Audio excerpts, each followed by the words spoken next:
ये बताओ, लास्ट वाली क्लास में क्या पढ़े थे? ऑर्गन पाइप, हाँ याद है कुछ?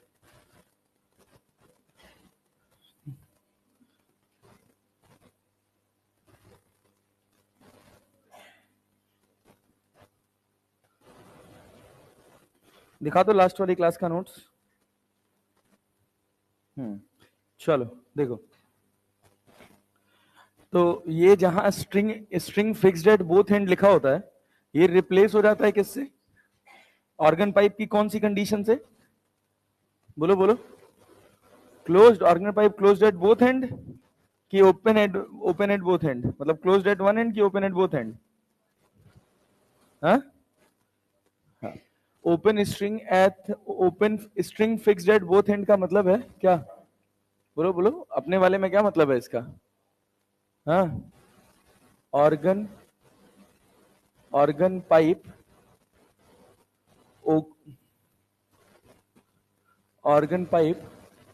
Open at both and, organ pipe open at both and, और ये organ pipe closed at both and, ठीक है ना? हाँ, वो क्लोज्ड एट वन एंड। इसको ऐसे बोलते हैं बेसिकली, क्लोज्ड ऑर्गन पाइप। क्या बोलते हैं? Closed organ pipe. अब दोनों एंड से क्लोज हो जाएगा तो करोगे क्या उसका? समझ रहे हो ना? एक ही एंड से क्लोज रहेगा, दोनों एंड से तो क्लोज रहेगा ही नहीं, ठीक है ना? और इसको बोलते हैं क्या? OOP, open organ pipe. ठीक, बहुत सिंपल है, कुछ खास होता नहीं है इसमें। देखो, जब हम कहें कि कोई साउंड चला है, कोई भी साउंड चला है, तो यहां पर जो साउंड का सबसे फंडामेंटल पॉसिबल फ्रीक्वेंसी है ना, ये होता है, ये होता है, ये होता है। एक डिब्बा कितने का होता है? लैम्डा बाई 2 का। ओह क्या बात है यार, थैंक यू यार। हाँ भाई, एक डिब्बा कितने का होता है? लैम्डा बाई 2 का। हाँ, वो किसका बर्थडे? थैंक यू भाई। यही एक बिस्किट है जो हमको सही लगता है खाने में थोड़ा।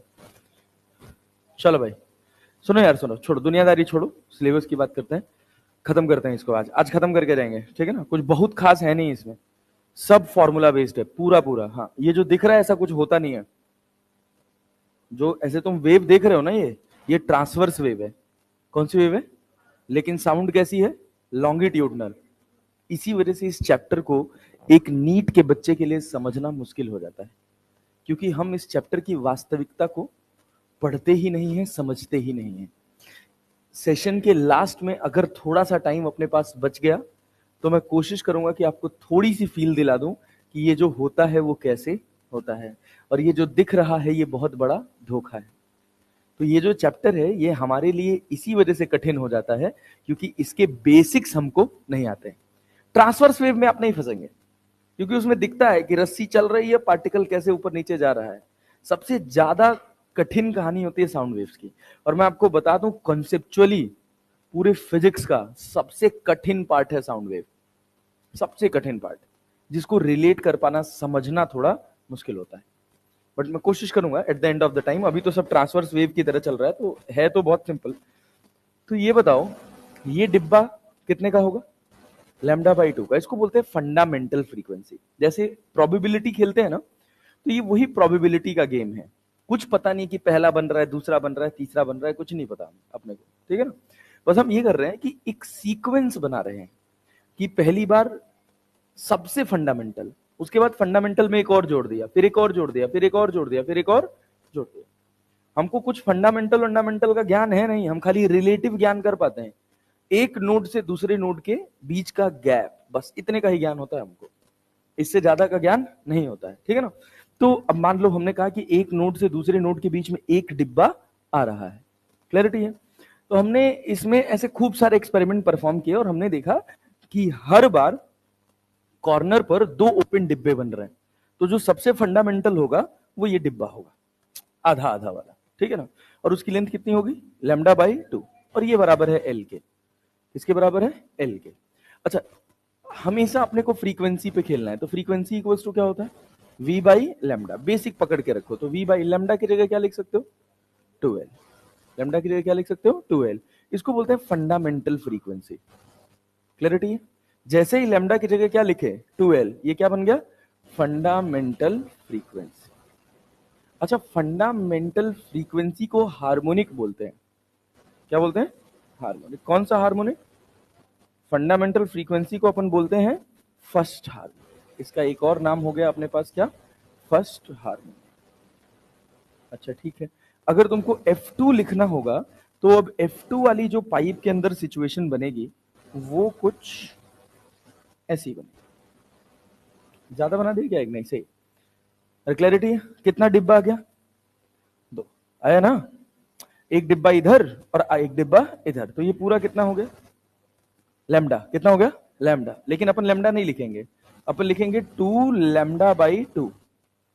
2 लैम्डा बाई 2। तो इससे क्या बना? F2 बराबर, बोलो, F2 बराबर V बाई लैम्डा है ना, तो लैम्डा की जगह 12 बाई 2 होगा कि नहीं होगा?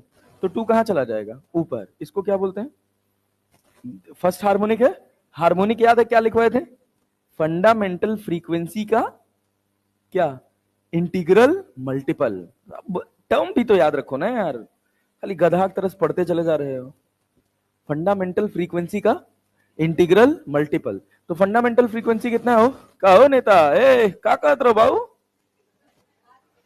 तो गोरखपुर घर है ना तो यार, 8 बजे आ गए थे हम।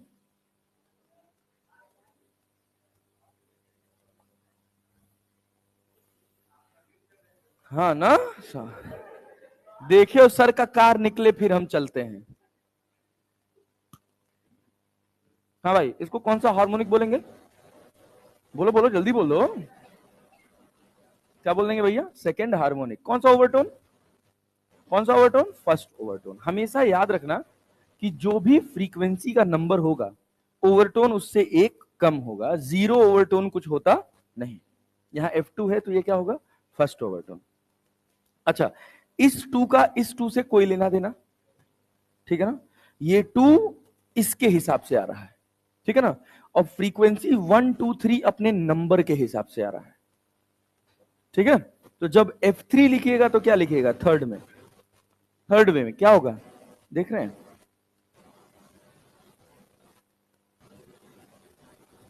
ऐसे चलेगा क्या? ये कितना हुआ? लैम्डा बाई 2, लैम्डा बाई 2 और लैम्डा बाई 4, लैम्डा बाई 4 का मतलब एक डिब्बा हो गया, तो ये क्या हो गया? 3 लैम्डा बाई 3 लैम्डा बाई 2। तो F3 हो गया अपने पास कितना? ये L ही है तो लेंथ ही, तो कितना हो गया? हाँ भाई, 3V बाई 2L। तो ये क्या कहलाएगा? कौन सा हार्मोनिक? Third harmonic. और थर्ड हार्मोनिक और कौन सा ओवरटोन? Second overtone. अच्छा, अगर आपको दिक्कत ना हो तो Fn यही लिख दें, क्या होगा? NV by 2L। NV by 2L कौन सा हार्मोनिक है भैया? nth हार्मोनिक है। और कौन सा ओवरटोन है? nth हार्मोनिक है और n माइनस 1th ओवरटोन है। इसका एक एक सवाल भी लगवाए थे क्या? हाँ, लगवाए थे। कहते जेनरिक क्वेश्चन टाइप करवाए थे ना? लिखे हो कि नहीं वो सब क्वेश्चन? क्वेश्चन लिख लिया करो भाई, वो सब बढ़िया क्वेश्चन होते हैं, वो बन गया तो सब बन जाएगा। अच्छा, उसके बाद अगली बात क्या है? क्लोज्ड ऑर्गन पाइप जो कैसे बिहेव करता है? String fixed at one and. तो देखो ऐसी सिचुएशन देखना, यहां से जो फंडामेंटल सिचुएशन हो सकती है वो कुछ ऐसी हो सकती है। ये ऐसी होती है, ढंग से बन जा भाई। चलो, ये किसके बराबर है? पाइप की लेंथ कितनी है? L। L में क्या है? Lambda by 4। तो F बराबर क्या लिखोगे? V बाई लैम्डा ना, तो लैम्डा की जगह क्या हो जाएगा? 4L। इसको अपन बोलते हैं F1। और ये क्या कहलाता है? फर्स्ट हार्मोनिक या फंडामेंटल फ्रीक्वेंसी। फर्स्ट हार्मोनिक या फंडामेंटल फ्रीक्वेंसी। बहुत आसान है यार, कुछ खास बात है नहीं चैप्टर में, बस वही है कि थोड़ा समझ आ जाए चैप्टर तो आसान हो जाता है, ठीक है? अब इसके बाद दूसरी बात, अगर तुम F2 लिखोगे ना इसके बाद अपन मॉडर्न शुरू करेंगे, पता है ना? ठीक है ना? मॉडर्न मॉडर्न करें कि ऑप्टिक्स करें, बता दो। मॉडर्न ना? हाँ, मॉडर्न पे थोड़ा ज्यादा प्रैक्टिस भी चाहिए, तो पहले हो जाएगा तो कई सारे टेस्ट में भी आ जाएगा। हाँ,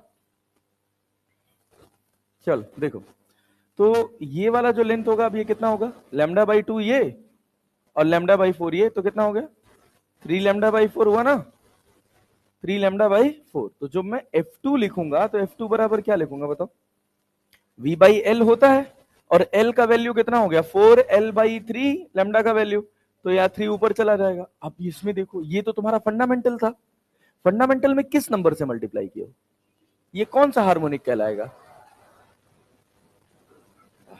समझ गए, समझ गए। अच्छा, F3 लिखना होगा तो क्या लिखोगे, F3 लिखोगे तो क्या लिखोगे?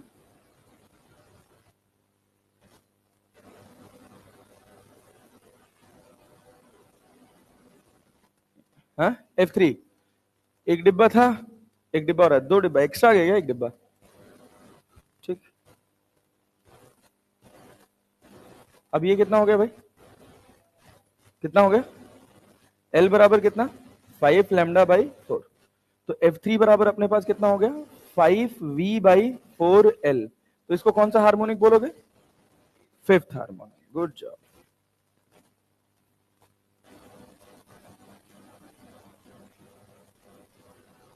फिफ्थ हार्मोनिक बोलते हैं, क्या बोलते हैं भाई साहब, फिफ्थ हार्मोनिक। ऐसे nth वाले का लिखोगे तो Fn बराबर, इधर सीक्वेंस में चल रहा है, Fn बराबर लिखोगे तो क्या 2n minus 1V by 4L। अरे क्लियर है? तो ये कौन सा हार्मोनिक होगा, 2n माइनस 1th हार्मोनिक, और कौन सा ओवरटोन, ये n है तो यहां कौन सा n माइनस 1th ओवरटोन। अरे यही तो होगा, ये कौन सा ओवरटोन है, अरे दो है तो फर्स्ट होगा ना, फर्स्ट ओवर टोन। ये कौन सा है, सेकेंड ओवर टोन। अच्छा, थोड़ा एक गड़बड़ हो जाता है यहाँ पे, पता है क्या, कई बार हम इसको और इसको जोड़ने लग जाते हैं, ओवर हार्मोनिक और ओवरटोन को रिलेट करने लग जाते हैं। तो हार्मोनिक और ओवरटोन के नंबर के बारे में अपने को नहीं सोचना है, अपने को बस इसके बारे में सोचना है। इस फ्रीक्वेंसी के हिसाब से यहां हार्मोनिक आएगा, और इसी फ्रीक्वेंसी के हिसाब से यहां पर ओवरटोन आएगा। अगर हम F5 निकाल रहे हैं तो मतलब हम कौन सा हार्मोनिक निकाल रहे हैं, F5, F5 नौवां हार्मोनिक, कौन सा ओवरटोन, चौथा ओवरटोन, कौन सा चौथा। ये रिलेटेबल लगना चाहिए, समझे ना, इतनी ही बात है। अब इसी बात पे हम खेलते रहते हैं बस खाली। अब जैसे मान लो तुम्हारे पास एक ये सवाल है, पढ़ो सवाल, देखो क्या कह रहा है। ये सब सवाल बनाए थे, हाँ, फर्स्ट वाला 1.21 एंगस्ट्रॉन बनाए थे, अच्छा बहुत बढ़िया यार, ये बनाए थे, हाँ 200 हर्ट्ज, अबे गुड जॉब, ये बनाए थे, हाँ 16 सेंटीमीटर, अरे बेटा बढ़ा दिए थे मतलब ये सब हम स्टैंडिंग में। हाँ कौन सा वाला, 5 हर्ट्ज, 5 हर्ट्ज तो याद किए हो कि पता भी है कैसे आया था, सॉल्व किए थे। सोनोमीटर पढ़े थे, सोनोमीटर नहीं पढ़े थे ना, सोनोमीटर पढ़ना है। देखो, अच्छा सोनोमीटर पढ़ने से पहले अपन एक और चीज पढ़ेंगे। हाँ भाई, क्या क्या क्या, प्रेशर में, अरे रुके रहो, सब पढ़ना है भाई, काहे टेंशन ले रहे हैं, सब पढ़ना है। चलो अब तो एक काम करते हैं, इसमें थोड़ी एक और चीज और ऐड ऑन कर लेते हैं। ये बताओ, स्पीड ऑफ साउंड के बारे में जानते हो, हाँ? स्पीड ऑफ साउंड, जब हम स्पीड ऑफ साउंड की बात करते हैं ना, तो साउंड्स को बेसिकली दो मीडियम्स में साउंड की स्पीड को कवर किया जाता है। एक हो गया अपने पास सॉलिड्स, और दूसरा हो गया फ्लूइड्स। अच्छा, अगर मॉड्यूलस ऑफ इलास्टिसिटीज देखी जाए तो तीन तरह की modulus of elasticity, basic basic कौन कौन सी, यंग्स, बल्क और शेयर। शेयर ना, सॉलिड्स के लिए क्या था, शेयर था, यंग्स और शेयर दोनों, यंग्स और शियर दोनों। लिक्विड्स के लिए, फ्लूइड्स के लिए क्या था, बल्क मॉडुलस, ठीक है ना। तो सॉलिड की अगर हम बात करें बच्चा, तो सॉलिड में जो स्पीड ऑफ साउंड होता है ना, वो होता है y बाई रो। क्या होता है भाई साहब, y बाई रो। y क्या है, यंग्स मॉडुलस। y क्या है, यंग्स मॉडुलस। दीदी आज बड़े दिनों बाद देखी तुम, क्या बात है।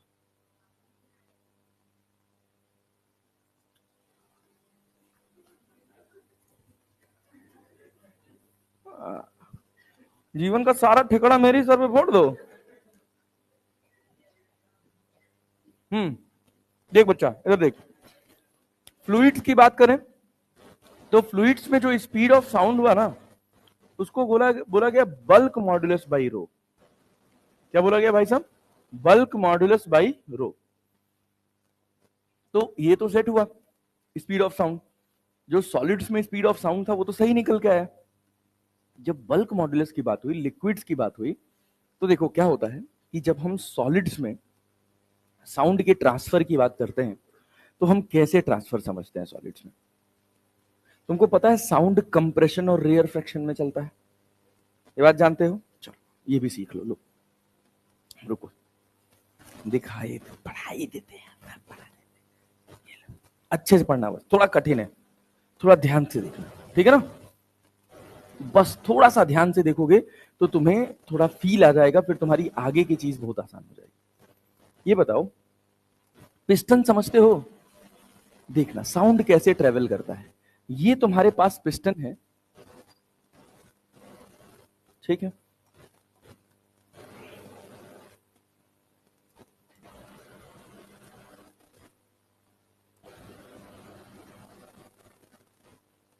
ठीक है भाई साहब, समझ पा रहे हैं, कुछ दिख रहा, कुछ डायग्राम समझ आ रहा है थोड़ा थोड़ा।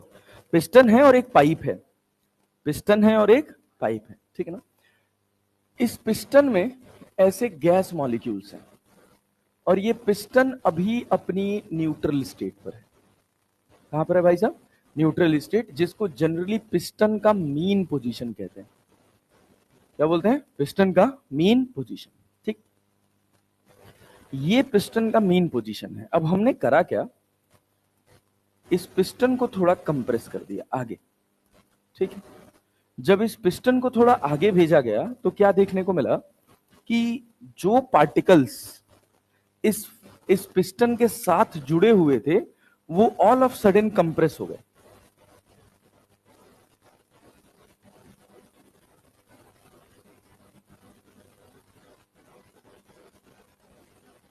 ये ऑल ऑफ सडन क्या हो गए, कंप्रेस। जैसे एसएचएम पढ़े थे ना, वैसे ही है ये भी।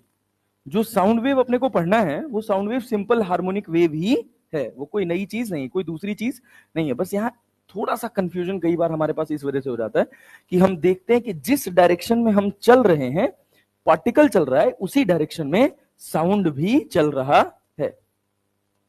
This piston is performing SHM, और इस पिस्टन की इक्वेशन है y equals to a sin omega t minus के एक्स। लेकिन सिंस डिस्प्लेसमेंट और वेव की डायरेक्शन दोनों सेम है, इस वजह से इसको डिस्प्लेसमेंट इक्वेशन बोल देते हैं। क्या बोल देते हैं, डिस्प्लेसमेंट। तो s की जगह लिख देते हैं s नॉट, a की जगह a नॉट और s की जगह s नॉट। तो ये क्या हो जाता है, s बराबर क्या हो जाता है, s not sine omega t minus के। बहुत सिंपल है, कुछ खास बात इसमें नहीं। अब सुनना, अगर हम इसको यहां से वापस खींचेंगे तो ये देखो सब पास पास आ गए, तो क्या बना होगा सोचो, कंप्रेशन की रेयर फ्रैक्शन। कंप्रेस हुआ है ना, तो क्या बना है, कंप्रेशन। और जब ये दूर जाएगा तो क्या बनेगा, क्या बनेगा ना, अभी भी कंप्रेशन ही है। लास्ट वाली क्लास ढंग से सुना करो, लास्ट वाली क्लास में बोले थे कि जब हम इसको वापस खींचेंगे तो अभी भी गैस तो कंप्रेस्ड ही है ना, वो खुलेगी कब, जब तुम मीन पोजीशन के इधर आ जाओगे। तो इस जोन में जब भी पिस्टन होगा तो क्या बनेगा, कंप्रेशन। क्या बनेगा भाई साहब, कंप्रेशन। अब फिर क्या हुआ, अब ये जो तुम्हारा मीन पोजीशन वाला जगह था, पिस्टन तुम्हारा इससे पीछे चला गया। ये पिस्टन तुम्हारा यहां आ जाएगा। अगर मान लो ये पिस्टन अगर तुम्हारा यहां पीछे आ जाता है, तो यहां तुमको क्या मिलेगा, अब तुमको यहां पे क्या मिलेगा, रेयर फ्रैक्शन। अब समझना, कहानी है ये, अच्छी कहानी है। अब एक कंप्रेशन बना, यहां से यहां तक के बीच में एक कंप्रेशन बना, और पीछे खींचे तो क्या बन गया, रेयर फ्रैक्शन बना ना। अब यही कंप्रेशन और ये रेयर फ्रैक्शन साउंड में ऐसे आगे की तरफ प्रोपोगेट होता है। वो पार्टिकल्स का जत्था है, जो कुछ बहुत पास पास है और जो कुछ बहुत दूर दूर है। हर पार्टिकल क्या कर रहा है, अपनी मीन पोजीशन पे क्या कर रहा है, एसएचएम। क्या कर रहा है, एसएचएम। तो एक को जिसको इनिशियली धक्का मिला, इनिशियली क्या मिला, धक्का मिला, वो सारे के सारे पार्टिकल्स क्या हो गए, पास पास हो गए ना। अब वो जल्दी जल्दी टकरा के एनर्जी ट्रांसफर कर रहे हैं। तो सोचो, जब पार्टिकल ये पास पास आ गए तो क्या हुआ, जो यहां वाला पार्टिकल था उसको खट से यहां से एनर्जी मिल रही है, खट से आगे दे रहा है। क्लियर है, ये प्रोसेस हो रहा है पूरा। तब तक अचानक से पिस्टन कहां चला गया, पीछे। तो जो यहां वाले गैस पार्टिकल्स थे वो पिस्टन के साथ दूर दूर हो गए। अब क्या हो गया, अब जो पार्टिकल दूर दूर हो गए उनको देर में एनर्जी मिल रही है और वो देर में एनर्जी दे रहे हैं। क्लैरिटी है ना। तो एक सेट बन गया उनका जो जल्दी जल्दी एनर्जी लेके जल्दी जल्दी ट्रांसफर कर रहे हैं, और एक उनका जत्था बन गया जो आराम से एनर्जी लेके आगे ट्रांसफर कर रहे हैं। सो इसका जो प्रोसेस होता है ट्रांसफर का वो बहुत फास्ट होता है। तो हम ये नहीं कह पाते कि कंप्रेशन में फास्ट एनर्जी जाती है और रेयर फ्रैक्शन में धीरे, दोनों में बराबर ही जाती है। बट अगर मॉलिक्यूलर लेवल पे रेट का कंपैरिजन करा जाएगा तो जब कंप्रेशन है तो कोलिजन का रेट ज्यादा है और रेयर फ्रैक्शन में कोलिजन का रेट कम है। इसी वजह से हम कहते हैं कि जो साउंड ट्रेवल करता है वो ट्रेवल करता है किसमें, कंप्रेशन और रेयर फ्रैक्शन में।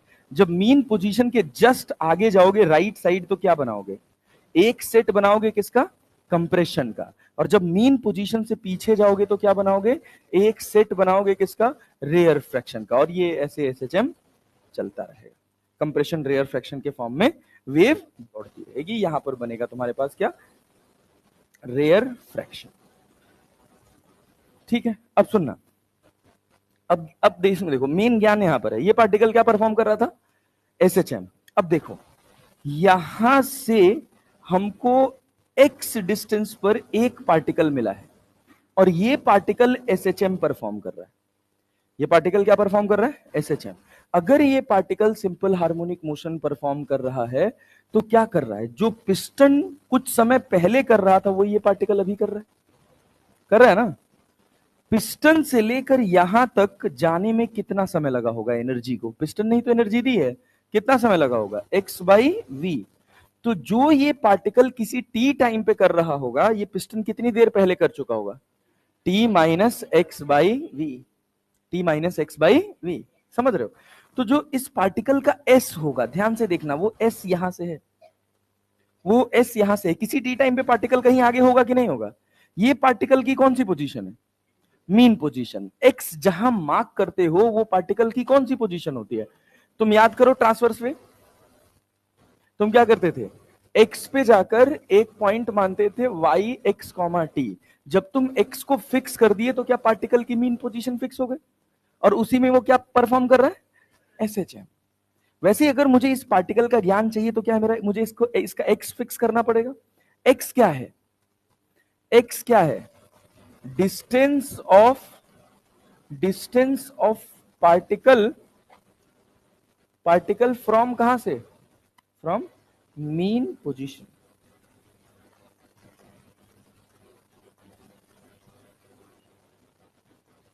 From mean position to source particle. Clarity है, ये पार्टिकल्स के बीच का गैप नहीं है, समझ रहे हो ना। अगर किसी टी टाइम पे इस पार्टिकल की पोजीशन देखोगे यहां से तो उसको लिखोगे एक्स प्लस एस। क्या लिखते हैं, एक्स प्लस एस। ठीक है, इतना कुछ नहीं, बस तुमको ये समझना है कि ये इक्वेशन लिखी कैसे जाती है। तो होता क्या है, अब ये जो पार्टिकल टी टाइम पे कर रहा होगा ये कितनी देर पहले कर चुका होगा, एक्स बाई वी समय पहले। तो उस समय क्या हो रहा होगा, t minus x by v. तो जो इक्वेशन ऑफ वेव आती है ना, इक्वेशन ऑफ लॉन्गिट्यूडनल वेव या साउंड वेव जिसको बोलते हैं, इक्वेशन ऑफ वेव, वो कहलाती है अपने पास क्या, एस बराबर S naught sine omega T minus के एक्स। लिख सकते हैं, लिख सकते हैं। सेम कहानी, टी की जगह हम क्या डाल दिए हैं, बोलो, टी की जगह हम क्या डाल दिए हैं, ओमेगा, टी की जगह t minus x by v. तो एस बराबर क्या मिल गया अपने को, s naught sine omega T minus k. समझे कि नहीं समझे? पल्ले पड़ा भाई साहब? सोचिए, देख लीजिए ध्यान से, कोई दिक्कत, कोई परेशानी, कुछ समस्या लग रही हो तो बताइए। चले आगे बढ़े, सॉर्टेड यहां तक? यस। चल आ जाओ। अब देखो, अब होता क्या है कि जो साउंड ट्रेवल कर रहा है वो कंप्रेशन और रेयर फ्रैक्शन नाम इस वजह से रखा गया है कि प्रेशर डिफरेंस आ रहा है। क्या आ रहा है भाई साहब? Pressure difference. कंप्रेशन में प्रेशर ज्यादा है, रेयर फ्रैक्शन में प्रेशर कम। क्लियर है ना? कंप्रेशन में प्रेशर ज्यादा है और रेयर फ्रैक्शन में प्रेशर कम है। प्रेशर बराबर क्या होता है? हाँ, force upon area. Force upon area. अच्छा, बल्क मॉड्यूलस याद है? साउंड में, साउंड तो एयर में ही ट्रेवल कर रहा है ना, और एयर क्या है? एक फ्लूइड। क्या है? फ्लूइड। तो ये बताओ, क्या तुम ये बात जानते हो, मैं एक फॉर्मूला लिखूंगा, बताना कि तुम्हें पता है कि नहीं। Minus v d p by d v. अरे पढ़े हो? पढ़े हो? बल्क मॉडुलस का फॉर्मूला था भाई, B equals to minus of v d p by d v. अच्छा, कहीं इसी बल्क मॉडुलस को B लिखा जाता है, कहीं बीटा लिखा जाता है, तो परेशान होने वाली कोई बात नहीं। सुनो, अब हुआ क्या, कहानी पूरी ये है कि ये हमारे पास एक सिस्टम था जिसमें साउंड ट्रेवल करने वाली थी, अभी कर नहीं रही है। ये ऐसे मीडियम है, इसमें साउंड साउंड जो है वो ट्रेवल करने वाला है, ट्रेवल कर नहीं रहा है। ठीक है, अब हुआ क्या, हमने कहा एक काम करो, यहां पर एक्स पे जाके एक हिस्सा मान लो गैसेस का, जिसको तुम क्या लिख दो? dx, और इस पाइप का एरिया ऑफ क्रॉस सेक्शन लिख दो a। क्या लिख दो? a। पक्का? अब होता क्या है, साउंड चलता कैसे है कि अगर हम कहें कि हमारे पास यहां पर एक पिस्टन है और इस पिस्टन को हम अचानक से कंप्रेस कराए हैं, तो क्या होगा? ये सिस्टम यही रहेगा, थोड़ा आगे खिसकेगा, थोड़ा आगे खिसकेगा। क्लैरिटी है? या तो कंप्रेशन होगा या तो एक्सपेंशन हो, रेयर फ्रैक्शन होगा। उसी एक्सपेंशन को क्या बोलते हैं? Rarefaction. अब ये जो पार्टिकल्स हैं, अगर इनके वॉल्यूम की बात करूं, v इक्वल्स टू क्या मैं a इंटू dx लिख सकता हूं? a इंटू dx लिख सकता हूं। जब इसमें साउंड चला तो इनका वॉल्यूम a इंटू dx रहेगा या बदल जाएगा? बदलेगा। बदलेगा, या तो कंप्रेस होगा या तो एक्सपेंड होगा। क्लियर? दोनों चीजें होंगी, या तो कंप्रेशन होगा या तो एक्सपेंशन होगा ना। तो हमने मान लिया कि चलो हम रेयर फ्रैक्शन को क्रिएट कर लेते हैं। हम कह रहे हैं कि ये बढ़ गया, कितना बढ़ गया? ds। कितना बढ़ गया? ds। बढ़ा ना? तो वॉल्यूम कितना बढ़ा? कितना बढ़ा? a into ds। क्या dv बराबर मैं a इंटू ds लिख सकता हूं? अच्छा, इस माइनस का मतलब जानते हो क्या? क्या कम होता है? प्रेशर बढ़ाओगे तो वॉल्यूम घटेगा, वॉल्यूम बढ़ाओगे तो प्रेशर घटेगा। नहीं आया? आया? पक्का जी? सोच लो। काशी, आवा आवा, पढ़ लिख के क्यों राजा भइल बा?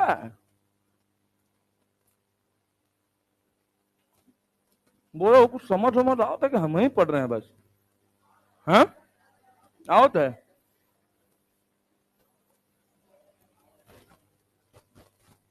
बहुत भौकाली चीज सिखाएंगे, जिसको हो सकता है रटते ही आए हो या देखे ही ना हो। सुनो, ये क्या है भाई?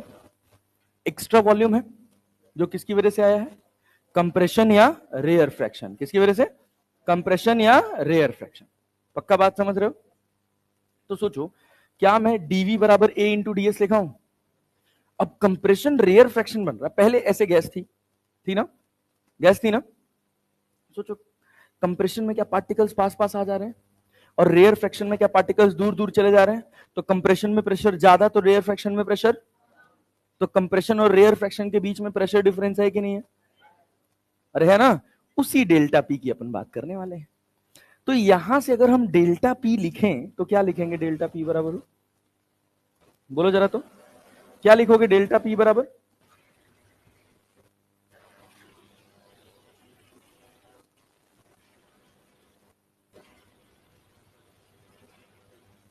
बोलो भाई, क्या लिखोगे डेल्टा पी बराबर? ये फॉर्मूला उठाओ ना, यहां से डीपी बराबर क्या लिखोगे?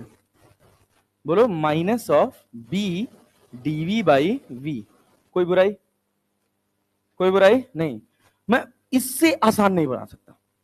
इस पूरी एक्सप्लेनेशन का सबसे आसान तरीका यही समझने का। अब सोचो डीवी को क्या लिखोगे? डीवी को क्या लिखोगे? ए इंटू डीएक्स की ए इंटू डीएस? ए इंटू डीएस क्यों आया है समझ रहे हो? या कंप्रेशन हुआ या रेयर फ्रैक्शन हुआ तो पार्टिकल्स जो थे वो अपनी जगह से उनका वॉल्यूम बढ़ गया या घट गया। वॉल्यूम बढ़ गया तो प्रेशर, और वॉल्यूम घट गया तो प्रेशर। लेकिन प्रेशर डिफरेंस पे कोई फर्क पड़ने वाला आया कि नहीं आया? आया जी। सुन, डीवी बाई वी, डीवी को क्या लिखोगे? ए इंटू डी एस, और वी को क्या लिखोगे? ए इंटू डी एक्स। क्या ये कट गया? कटा कि नहीं कटा? क्या निकल गया है भाई? डीपी बराबर minus of B into D S by D X. तो minus of B D S by D X, अरे पता है का हो? एस पता है कि नहीं? तो डिफरेंशिएट नहीं कर सकते हो एक्स के रिस्पेक्ट में। क्या आएगा हो? एस नॉट, साइन की जगह साइन की cos, cos omega T minus के एक्स इंटू प्लस के की माइनस के एक्स। एक्स क्यों बोले हो बे? एक्स का डिफरेंशिएशन ये के आ जाएगा ना, तो प्लस के की माइनस के, तो माइनस माइनस मिलके प्लस हो गया। अच्छा, डिस्प्लेसमेंट किसके फॉर्म में था? साइन के फॉर्म में। तो ये भी किसके फॉर्म में चाहिए? साइन। अब कॉस को साइन करना हो तो क्या करते हैं? पाई बाय 2 जोड़ देते हैं ना। अब यहां से अगर तुम ध्यान से देखो तो डीपी बराबर ये हो जाएगा पी नॉट। क्या हो जाएगा? P not. अरे बी एस नॉट के है ना, तो इसको बेसिकली डेल्टा पी नॉट लिखते हैं। क्या लिखते हैं भाई साहब? Delta P not. ये जो प्रेशर चेंज है वो वेरी करेगा, वेरी करेगा ना, जैसे डिस्प्लेसमेंट वेरी कर रहा है वैसे और कौन वेरी करेगा? प्रेशर चेंज, जिसकी वैल्यू किसके बराबर है? Beta s b s naught k या beta s naught k. B का मतलब क्या है? Bulk modulus. के का मतलब क्या है? 2 pi by lambda, wave number ना। पता चला b for bulk modulus, k for compressibility. बूझ पाए बात कि नहीं? तो क्या बना? डेल्टा पी नॉट, कॉस की जगह क्या लिख लोगे फिर? साइन ओमेगा टी माइनस के एक्स प्लस पाई बाई, लिख दे कि नहीं लिख दे? कितने का फेज डिफरेंस है प्रेशर और डिस्प्लेसमेंट के बीच में? पाई बाई 2 का। कितने का? कितने का? पाई बाई 2 का। पल्ले पड़ा? नहीं आया? आया जी? पक्का जी? इसके बाद आता है डेंसिटी। क्या आता है? डेंसिटी। डेंसिटी क्या होता है? डेंसिटी क्या होता है? Mass upon volume. सुनना, तो अगर हम कहें d rho by rho, differentiate कर दिए। क्या कर दिया भाई साहब? डिफरेंशिएट। सुनो, डी रो कर दो। लो, ये एम है, ये 1 अपॉन वी का इंटीग्रेशन जानते हो क्या होता है? क्या 1 अपॉन वी का डिफरेंशिएशन? हाँ, लॉग वी। सोच लो। अबे लॉग एक्स का 1 अपॉन एक्स होता है ना, तो एक्स की पावर -1 है ना, तो -1 -1 -2 होगा ना। गाधेड़ों, माइनस ऑफ वी स्क्वायर लिख सकता हूं। वी की पावर, भाई साहब, डी बाई, हम डी रो कर रहे हैं, जो भी कर लो, डी एक्स कर लो, कुछ कर लो, तो क्या हो जाएगा? माइनस पहले आ जाएगा और यहाँ -1 अपॉन वी स्क्वायर हो जाएगा, और फिर क्या डीवी बाई डी एक्स लिखा जाता है? लिखा जाता है ना। हम किसी भी टर्म के रिस्पेक्ट में करें तो कटेगा ये। रो को अगर लिखते तो डी रो थोड़ी लिखते, d rho by D x लिखते ना, एक बेस तो होता ना। नहीं आ रहा है? पल्ले पड़ रहा है? तो डेंसिटी को हम कह रहे हैं d rho by D x minus of m upon v square d v by D x. क्या डी एक्स से डी एक्स काट दें? अरे काट दें हो, तो क्या बनेगा यहां से? डी रो बराबर minus of m by v into d v by we.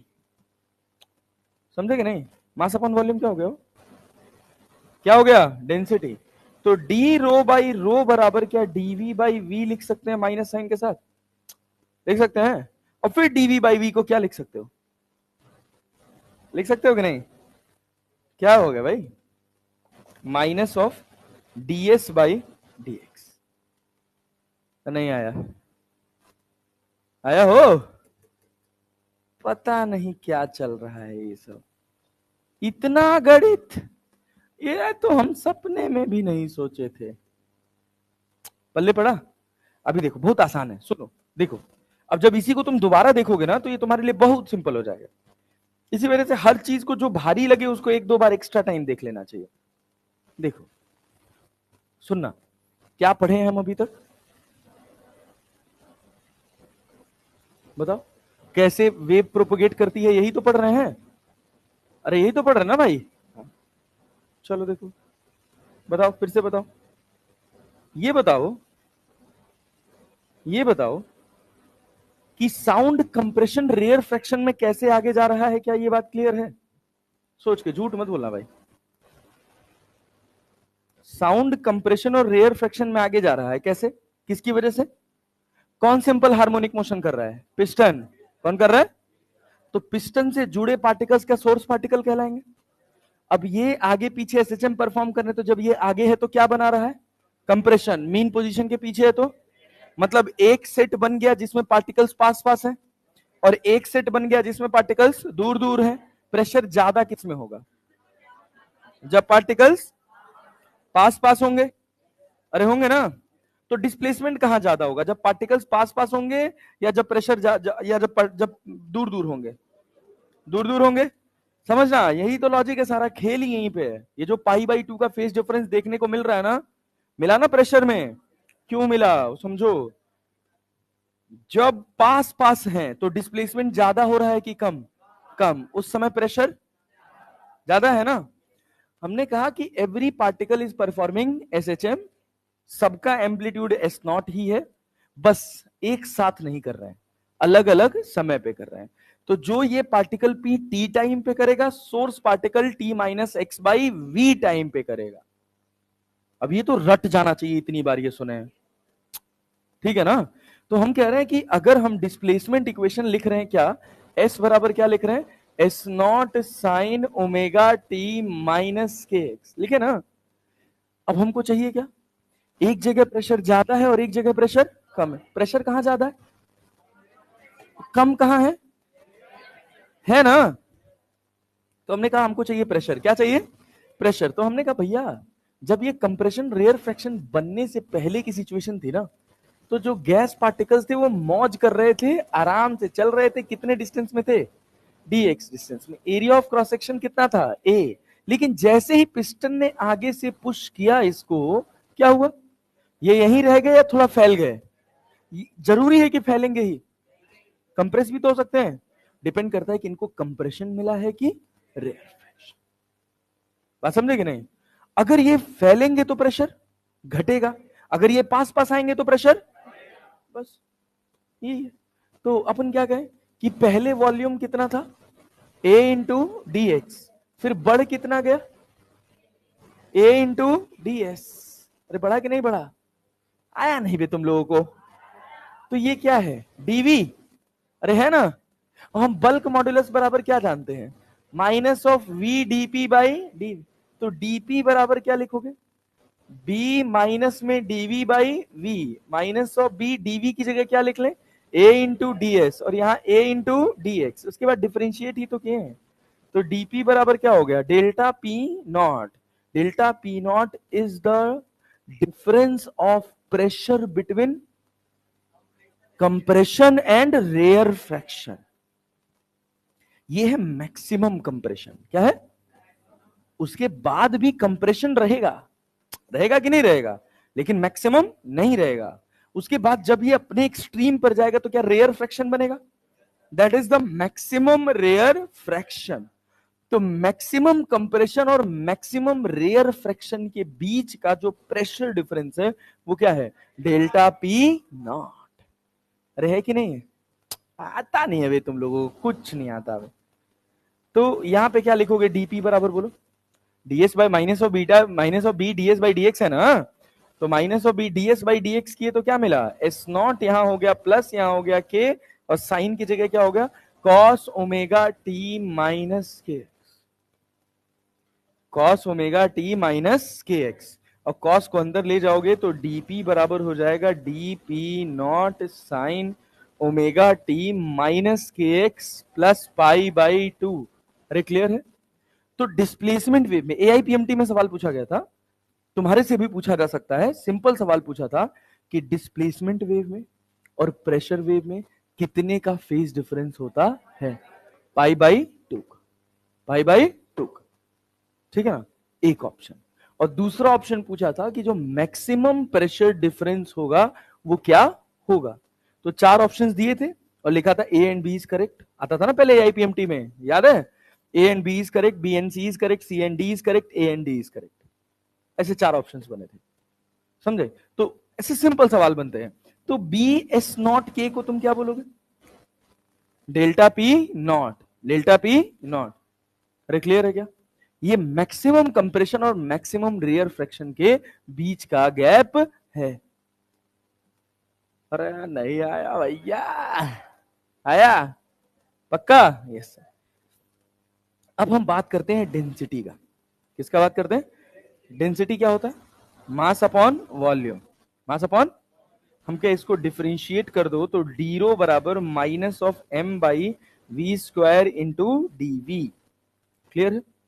This implies that क्या भैया, डी रो बराबर m by v into d v by v. और लगा है पहले क्या साइन भैया? Minus m by v. Mass upon volume को क्या डेंसिटी लिख सकते हो? लिख सकते हो? लिख सकते हो? This implies that D rho by D rho बराबर minus of rho, D rho बराबर माइनस ऑफ रो। ये वॉल्यूम कौन सा है? इनिशियल वाला ना, तो यहां ऐसे लिख लेते हैं रो नॉट। क्या लिख लेते? और क्या बचा? Dv by v, dv by v. अच्छा सर ऐसा है, तो अपन डी रो बराबर लिख सकते हैं minus of rho not ds by dx, अगर तुमको बुरा ना लगे तो। देख लो भाई, बोलो कुछ कठिन लिखे हैं? Minus of rho not ds by dx. अब क्या बनेगा भाई? अब फिर से वही पूरा सा पुराना पोर्शन। तो क्या आ गया? रो नॉट एस नॉट के कॉस ओमेगा टी माइनस के एक्स। नहीं आया? फिर कॉस क्या हो जाएगा? अरे ये माइनस गायब हुआ ना, के एक्स वाला माइनस बाहर आया ना, प्लस हो गया। कॉस को क्या कन्वर्ट करोगे? साइन। तो रो नॉट एस नॉट के साइन ओमेगा टी माइनस के X plus pi by to. समझ नहीं आया? आया? तो डेंसिटी और डिस्प्लेसमेंट में कितने का फेज डिफरेंस है? प्रेशर और डिस्प्लेसमेंट में, प्रेशर और डिस्प्लेसमेंट में जीरो। प्रेशर और डिस्प्लेसमेंट, कान खोल के सुनो, मारा अब नाच के गिर जाओ गधेड़े। हमको डेंसिटी और प्रेशर सुनाई दिया ना, पहले से हमारे दिमाग में वही थॉट प्रोसेस चल रहा था। अच्छा डेंसिटी और प्रेशर में तो कुछ है ही नहीं।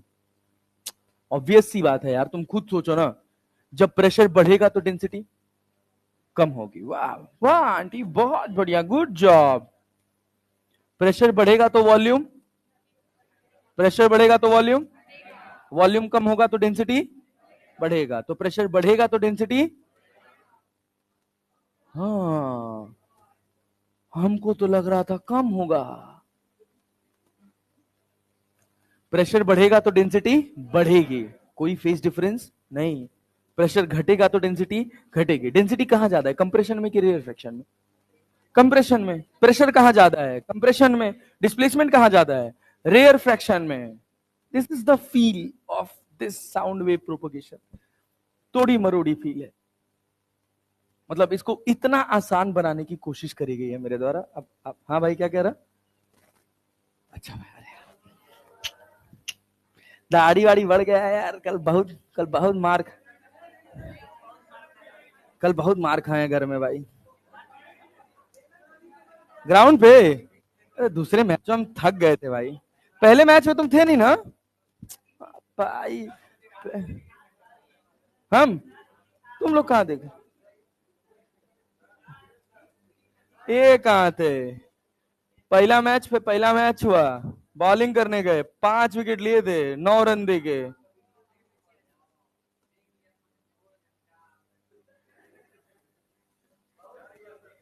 हाँ,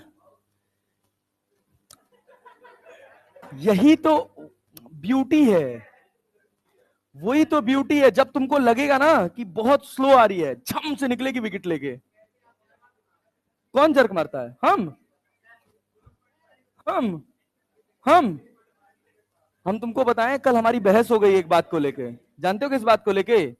बोला कि सर आप नो बॉल फेंके हैं पैर का। हम कहे पिछले 7 साल से क्रिकेट खेल रहे हैं और 7 साल में हम 7 बार भी नो बॉल नहीं फेंके होंगे। समझे कि नहीं? नहीं, ये क्या खाजा है क्या?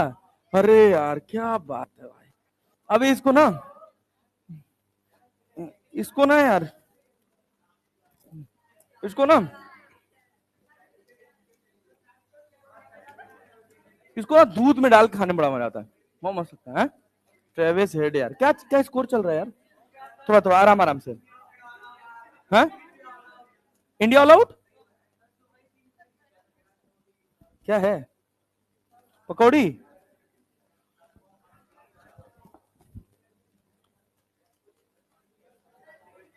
विराट कोहली भी आउट हो गए?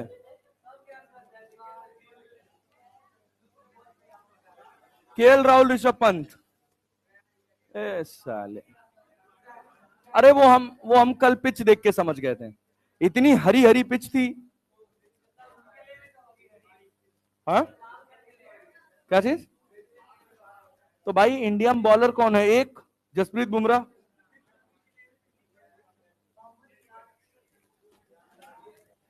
बहुत मारे कल सिराज को सब। हाँ, मिलेगा मिलेगा मिलेगा, आज ही मिल जाएगा। Birthday party. अरे सुनो तो, सुनो सुनो सुनो, पहले इसको खत्म करो। पहले सिलेबस कितने बजे तक क्लास है अपना? 9:30 तक? 9:30 तक? अरे यार 9:30 तक हो नहीं पाएगा, जल्दी करो इसको। लिख लेना। अरे समझ पाएगी नहीं, पहले ये बताओ, कंप्रेशन रेयरफेक्शन कहानी समझ आया? हाँ, आया हो? तो इसी में 2 स्लाइड पे कराए हैं कि एक बार में आता नहीं है जनरली। ये बताओ, अब सुनो, यहाँ पे फ्लूइड्स में आए। कहां पर आए भाई? फ्लूइड्स में। कहानी जोड़ो, सब एक साथ जोड़ना। V बराबर क्या? हाँ, अब ठीक है ना ही लिखे रहता, अब हम क्या करें यार, लिख के लिखवाई तो फिर बयान स्टार्ट ना हो पाए भाई। चलो सुनो सुनो सुनो, अरे इधर ध्यान दो, लिख लेना यार, बाद में लिख लेना। V बराबर, अभी इतनी बार वो प्रेशर और डिस्प्लेसमेंट आएगा कि अपने को याद हो जाएगा। ये आपस में मत बताओ, आपस में मत बताओ। V बराबर क्या है? √V/ρ। V क्या है? क्या है? Y क्या है? सॉलिड्स एकदम परफेक्ट चल रहे थे। सवाल पैदा हुआ फ्लूइड्स में। कहां पैदा हुआ? फ्लूइड्स में। फ्लूइड्स में यह कहा गया, सबसे पहले आया न्यूटन। कौन आया? न्यूटन। तो न्यूटन ने कहा कि अगर कंप्रेशन और रेयर फ्रैक्शन हो रहा है, पार्टिकल्स पास पास आ रहे हैं और फिर क्या हो रहा है? दूर दूर जा रहे हैं, तो क्या होना चाहिए? पार्टिकल्स पास पास आए तो क्या रेट ऑफ कोलिजन बढ़ा होगा? तो हीट हीट ज्यादा आएगी। और कंप्रेशन हुआ तो हीट, सॉरी, रेयर फ्रैक्शन हुआ तो हीट कम हो गई। कंप्रेशन में हीट ज्यादा, रेयर फ्रैक्शन में हीट कम। क्लियर है? तो उस समय लोग ये सोचते थे न्यूटन के टाइम पे कि जैसे हम यहां से बोले, आप तक साउंड धीरे पहुंचा, पहुंचा ना, थोड़ी देर बाद डिमिनिश हो गया, तो जो साउंड एनर्जी थी वो एटमॉस्फेयर में खत्म हो गई। अरे हो गई ना? ये कॉमन सेंस है। न्यूटन ने भी यही सोचा, न्यूटन ने भी यही कॉमन सेंस सोचा और उसने कहा कि ये जो हमारा सराउंडिंग है ना, ये आइसोथर्मल सिस्टम है। जैसा सिस्टम है आइसोथर्मल, मतलब प्रोपोगेशन जो है वो आइसोथर्मल प्रोसेस को फॉलो करता है। क्यों? क्यों कहा उसने? उसने कहा कि जब कंप्रेशन हुआ है ना, तो हीट बढ़ी है लेकिन टेम्परेचर चेंज नहीं हुआ। ऐसा कैसे संभव है? जो हीट बढ़ी वो कहां चली जाए? बाहर। आइसोथर्मल में यही तो होता है, हीट आएगी, कुछ काम होगा, लेकिन इंटरनल एनर्जी में कोई चेंज नहीं। क्लैरिटी है ना? अब मान लो सिस्टम से हीट निकली ही नहीं, तो वो एनर्जी तो कभी खत्म ही नहीं हुई ना। बात समझे कि नहीं समझे? जैसे हम यहां बोल रहे हैं और यहां से 100 मीटर दूर तक जाते जाते मेरी आवाज खत्म, मतलब मेरी साउंड एनर्जी खत्म। ऐसा न्यूटन को लगा, ऐसा हमको भी लग रहा है। तो हमारे जितना कॉमन ही न्यूटन था। कोई बात नहीं थी, कोई बहुत खास बात नहीं थी। नहीं, हाँ सर क्या बात है। हाँ सुनो तो बहुत तगड़ी कहानी है यार, अच्छी बात है ये। तो हुआ क्या, कंक्लूजन ऐसा क्यों विड्रॉ किया गया कि भाई एनर्जी एनर्जी जाएगी कहां, साउंड कहां ट्रेवल कर रहा है, एटमॉस्फेयर में। तो एनर्जी गई कहां, एटमॉस्फेयर में। तो उसने कहा कि there is energy exchange between surrounding and sound wave. Compression में वेव सराउंडिंग को एनर्जी दे रही है और रेयर फ्रैक्शन में सराउंडिंग से एनर्जी ले रही है। आइडियली ये प्रोसेस होते रहना चाहिए, लेकिन साउंड अगर खत्म हो रहा है मतलब हम दे ज्यादा रहे हैं और ले कम रहे हैं, और धीरे धीरे साउंड डिमिनिश हो जा रहा है। हाँ अच्छा सुनो, हाँ सुनो, अब ध्यान से सुनो, ध्यान से सुनो। जब कंप्रेशन में होंगे तो मॉलिक्यूल्स क्या पास पास होंगे, क्या हीट जनरेट होनी चाहिए, टेम्परेचर बढ़ना चाहिए, लेकिन टेम्परेचर नहीं बढ़ा क्योंकि जो जनरेटेड हीट थी वो कहां चली गई, एटमॉस्फेयर में। कहां चली गई, एटमॉस्फेयर में। रेयर फ्रैक्शन में हीट कम होनी चाहिए, टेम्परेचर घटना चाहिए, लेकिन टेम्परेचर चेंज नहीं हुआ, मतलब उसने किससे हीट लिया, सराउंडिंग से। किससे हीट लिया, सराउंडिंग से। अरे समझ पा रहे हो हम क्या कह रहे हैं। तो सराउंडिंग को हीट दी और सराउंडिंग से हीट ली एट कांस्टेंट टेम्परेचर। अरे क्लियर है क्या। तो सराउंडिंग को उसने माना कि सराउंडिंग कैसा सिस्टम है, टेम्परेचर बराबर कांस्टेंट, मतलब कैसा सिस्टम है, आइसोथर्मल। तो आइसोथर्मल का मतलब है पीवी बराबर क्या, पीवी बराबर कांस्टेंट, एनआरटी मतलब कांस्टेंट ना। हम कह रहे इसको डिफरेंशिएट करो तो p dv plus v dp बराबर 0 लिख सकते हो, और यहां से P बराबर लिख सकते हो minus of V dP by dV। और ये क्या होता है, क्या होता है वो, बल्क मॉडुलस। तो यहां क्या हो गया, B, क्या हो गया B, P बराबर B, की P बराबर B। तो यहां से उसने कहा कि speed of sound will be equal to P by, क्या हो गया, P बाई रो। समझे, हाँ हाँ भाई, तो बस बहुत तारीफ कर दी यार मेरी, मैं मन भर गया आज, छोड़ो। हाँ थैंक यू, थैंक यू। चलो आओ, सुनो तो ध्यान से सुनो भाई, चलो बाबू और ध्यान। अब इसके बाद आया एक साइंटिस्ट, उसका नाम था लाप्लास। क्या नाम था, लाप्लास। अरे क्या गजब का मैथमेटिशियन था भाई वो। अभी तुम लोग तो न्यूटन न्यूटन खेले हो, न्यूटन न्यूटन की कोई औकात नहीं थी उसके आगे। जितना पूरा सीएससी पढ़ रहे हो ना, जो कंप्यूटर कोडिंग होती है ना, उसकी जो पूरी मैथमेटिक्स है वो लाप्लास ने दी। इसकी पूरी अलग से एक मैथ्स चलती है इंजीनियरिंग में, समझे। हाँ लाप्लास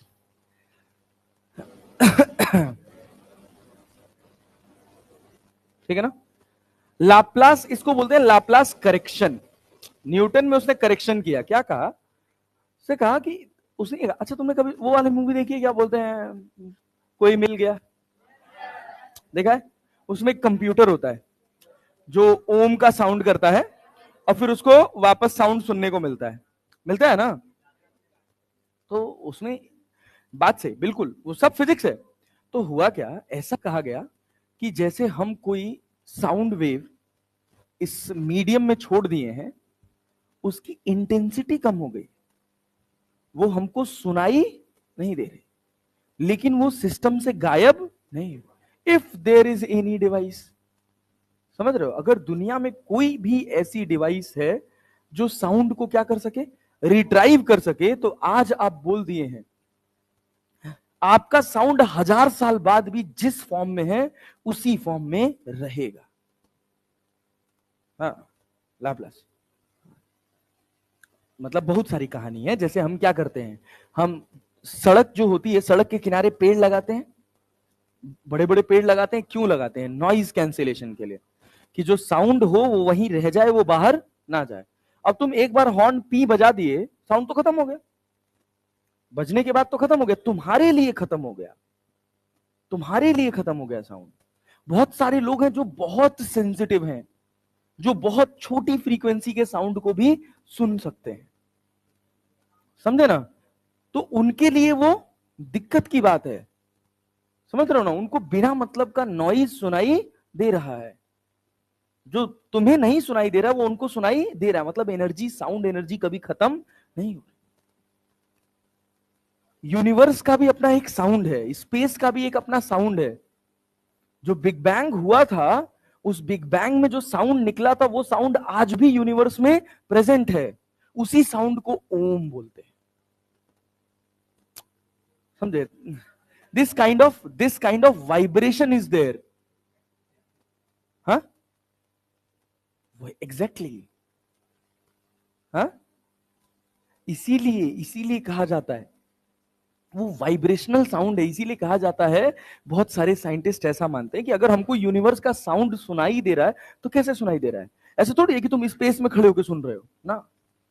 उसका साउंड तुम उसकी फ्रीक्वेंसी को रिट्राइव कर रहे हो और उस फ्रीक्वेंसी को एक मीडियम में डाल रहे हो। जब उस फ्रीक्वेंसी का जो वहां साउंड है, जो जो फ्रीक्वेंसीज वहां घूम रही है, ऐसा तो है नहीं कि फ्रीक्वेंसी ही नहीं है, फ्रीक्वेंसी तो है ना, बस उसको प्रोपोगेशन के लिए मीडियम नहीं मिल रहा है। तो जो फ्रीक्वेंसीज वहां अवेलेबल है, उसी फ्रीक्वेंसी को जब हम यहाँ प्रैक्टिकली किसी मीडियम में जनरेट करते हैं तो साउंड प्रोड्यूस होता है। और उस साउंड को कहा जाता है कि it is a sound of universe, it is a sound of big bang.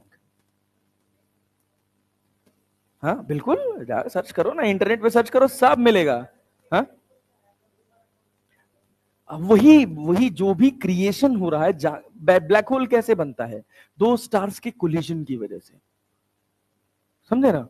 दो डेड स्टार्स जब एक दूसरे के सराउंड गोल गोल घूमते हैं तो धीरे धीरे आके मिल जाते हैं। जब मिल जाते हैं तो कोलिजन की वजह से इतनी ज्यादा एनर्जी चैनलाइज होती है कि वो एनर्जी क्या करती है, ग्रेविटेशनल पार्टिकल्स को अपने चारों तरफ गोल गोल घुमाने लग जाती है। ग्रेविटेशनल फील्ड बहुत ज्यादा बढ़ जाती है। होता क्या है कि एक मास ऑब्जेक्ट है, दूसरा मास ऑब्जेक्ट है, दोनों के सेंटर्स के बीच में ग्रेविटेशनल फोर्स लग रहा है। जब वो सेंटर्स एकदम पास आ जाते हैं टकराने की वजह से, वो कैसे क्या हो रहा है, ऐसे गोल गोल गोल गोल गोल गोल घूम रहे घूम रहे घूम रहे घूम रहे घूम रहे घूम रहे और टकरा गए। और टकराए, दोनों सेंटर्स पास आ गए, आर का वैल्यू 0 हो गया। Force of attraction, gravitational force of attraction infinite हो गया। इतना ज्यादा हो गया कि जो लाइट है उसको भी वो ट्रैप कर लेता है। इसीलिए कहा जाता है rest mass of photon is 0। दौड़ते हुए फोटोन के मास का अपने को कोई ज्ञान नहीं है। हम पढ़ते हैं basic concept, light travels in straight line, but black hole के चारों तरफ गोल गोल घूम जाती है। मतलब अगर लाइट के ऊपर ग्रेविटेशनल इफेक्ट हो रहा है, जितना फिजिक्स हम जानते हैं, तो मतलब दौड़ते हुए फोटोन का कुछ ना कुछ मास है। बिना मास के ग्रेविटेशनल फोर्स थोड़ी आएगा। बात समझे? हाँ, और भी बहुत सारी थ्योरीज हैं, उधर नहीं घुसते हैं। हाँ, बस बस बस बस, बहुत दूर चले गए। हाँ बोलो। हाँ, सुनो तो बताता हूँ, उसी पे आ रहा हूँ। तो ये हो गया आइसोथर्मल प्रोसेस। फिर लाप्लास ने कहा नहीं, it is not isothermal, it is adiabatic. It is adiabatic. Compression में टेम्परेचर बढ़ रहा है और रेयर फ्रैक्शन में टेम्परेचर घट रहा है। कंप्रेशन की एनर्जी कहां जा रही है? रेयर फ्रैक्शन में। रेयर फ्रैक्शन की एनर्जी कंप्रेशन में। कोई एनर्जी बाहर नहीं जा रही। बात समझे ना सर? इस साउंड वेव का सराउंडिंग से कोई लेना देना है ही नहीं, क्योंकि इतना इंस्टेंटेनियस प्रोसेस है एनर्जी का जाना और आना, कि उस इंस्टेंटेनियस प्रोसेस में हीट एक्सचेंज पॉसिबल नहीं। बात समझे कि नहीं? बहुत फास्ट हो रहा है, पल्ले पड़ रहा है। और दूसरी बात कि जो साउंड हम बोल दिए, जो फ्रीक्वेंसी हम छोड़ दिए, वो फ्रीक्वेंसी कभी खत्म होती ही नहीं है। मतलब साउंड कभी खत्म होता ही नहीं है। जब वो पार्टिकल्स पास पास पास पास पास पास हैं तो वो साउंड हमको सुनाई दे रहा है। अब जैसे मान लीजिए आप एक रस्सी में वेव ले लीजिए और इसको डिस्टर्ब करके छोड़ दीजिए, तो क्या होगा? धीरे धीरे धीरे धीरे वेव नीचे जाते जाते खत्म हो जाएगी।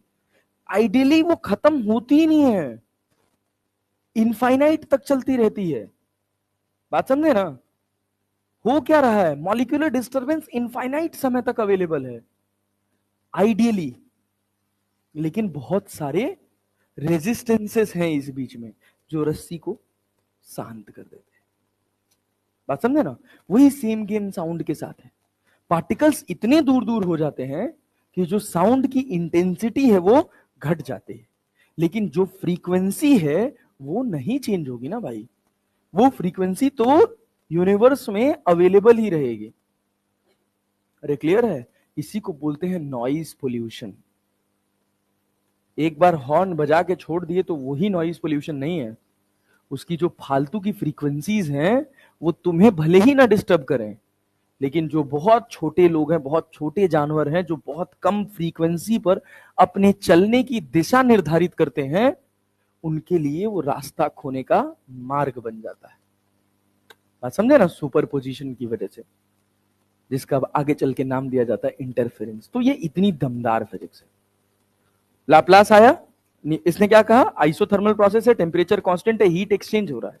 लेकिन लाप्लास आया, उसने कहा नहीं, there is no heat exchange, the heat is transferred from rare to compression, compressor to rarefaction, the process is very instantaneous. अरे बात समझे है ना? तो जो साउंड है वो कंप्रेशन और रेयर फ्रैक्शन के बीच में ट्रैप्ड है, और जो प्रोसेस चल रहा है वो कौन सा चल रहा है? क्या? एडियाबेटिक। एडियाबेटिक प्रोसेस का मतलब क्या है? पेन कहाँ रखा भाई मैं? अच्छा है, हाँ भाई। तो यहाँ पे क्या हो गया? Q बराबर क्या हो गया? 0। मतलब पीवी की पावर गामा इक्वल्स टू क्या हो गया? कांस्टेंट। क्या हो गया? कांस्टेंट। अब इसको जब तुम डिफरेंशिएट करोगे तो क्या लिखोगे? P, और यहाँ पे V की जगह गामा, V की power gamma minus 1 dV plus V की पावर गामा, और यहाँ पे क्या? dP बराबर क्या? 0। क्लियर? यहां से P बराबर देखो क्या होगा? गामा P बराबर dP by dV into V। देखो V की पावर क्या है? गामा। गामा माइनस 1 ऊपर जाएगा तो क्या 1 माइनस गामा हो जाएगा, तो गामा से गामा कट जाएगा। तो ये तुम्हारे पास क्या है? Bulk modulus. तो इसको क्या मिल गया? गामा P, जो किसके बराबर हो गया? B के। तो स्पीड ऑफ साउंड जो आया वो क्या आया? गामा P बाई रो। तो जो प्रैक्टिकली हम स्पीड ऑफ साउंड देख रहे थे, ठीक है ना, और जो आइसोथर्मल इसमें जो लाप्लास ने कहा था वो मैच कर रहा था, तो इसका नाम रख दिया गया लाप्लास करेक्शन। ये लगभग 280 से 290 के बीच की कैलकुलेशन एसटीपी एनटीपी पे 280 से 290 मीटर पर सेकंड की रफ्तार दे रहे थे, जबकि साउंड की रफ्तार 330 से 340 के बीच में थी। समझे ना? तो इनकी कैलकुलेशन से हमको मिला था स्पीड ऑफ साउंड 332 मीटर पर second, near to the experimental value. तो हमने कहा लाप्लास करेक्शन इज गुड। अरे नहीं आया यार, आया भाई साहब? Yes sir. अब सोचिए, तो हमारे पास सही फॉर्मूला क्या है? V equals to gamma P by rho. Newton का फॉर्मूला क्या है? Minus of P by rho. इसको बोलते हैं Newton speed of sound.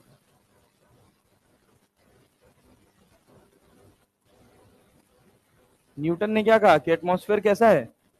Isothermal. Laplace ने क्या कहा? ना, it is not isothermal, it is adiabatic. Heat exchange कितना होगा? 0। हीट एक्सचेंज कितना होगा? 0। तो पीवी की power gamma equals to constant. अरे पल्ले पड़ा? अब सोचो, अब यहां एक डिब्बा देखो, याद है तुम लोगों को kinetic theory of gases? KTG याद है? पीवी इक्वल्स टू क्या था?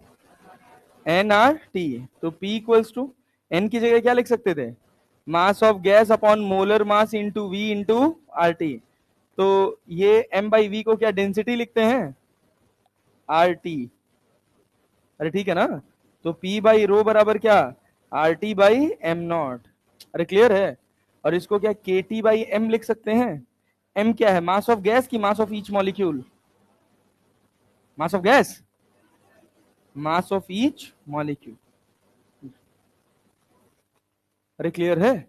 तो हमारे पास स्पीड ऑफ साउंड का एक फॉर्मूला होगा गामा P बाई रो, और एक क्या हो गया? Gamma R T by M not, और एक क्या हो गया?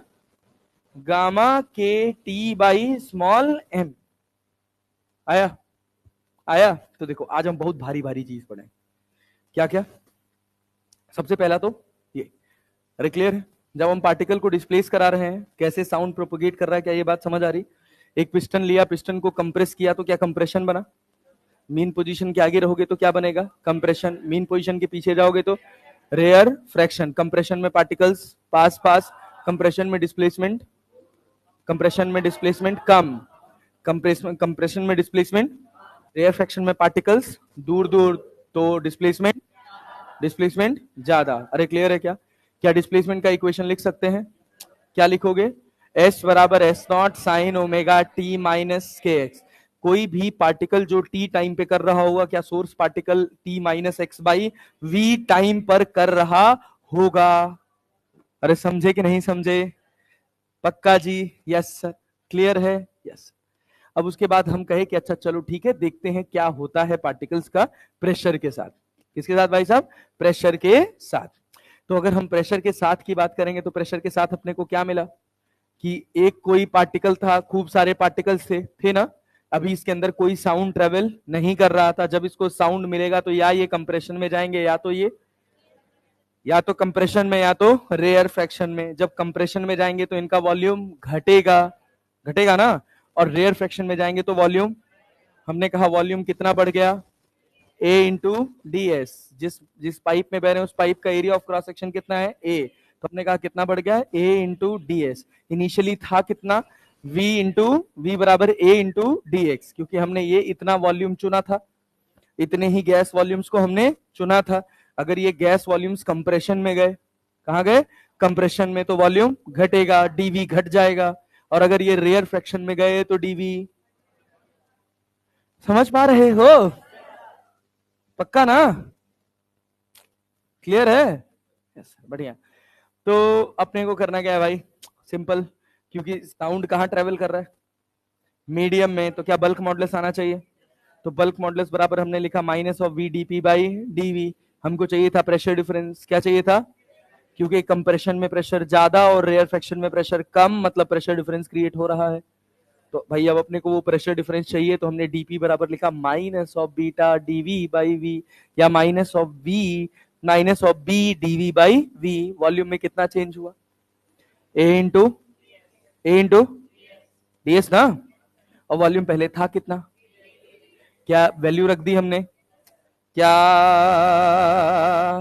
हाँ ठीक है, ओके। क्या ए से ए कट जाएगा, क्या डीएस बाई डीएक्स आ जाएगा, क्या एस का वैल्यू अपने को पता है, क्या अपन डिफरेंशिएट कर सकते हैं।